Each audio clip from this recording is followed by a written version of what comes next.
বৃষ্টিশো তো দিনে মরে 20 দিনই তো সব মরে যেত। আমি আগের বেলা গল্লা দিলাম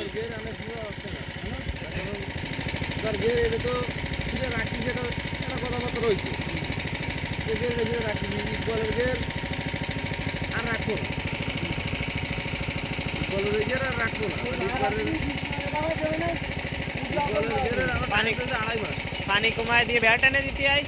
আমি সেই কথা বলছি যে পানি কমাই দিয়ে বেড়াটা অন্তত কিছু মাছ উঠে যাক, আর বাকিগুলো ছোট যেগুলো এগুলো একটু খাবার মাবার খেয়ে বড় হবে। কেন মেশিনটা বন্ধ করে দিবে?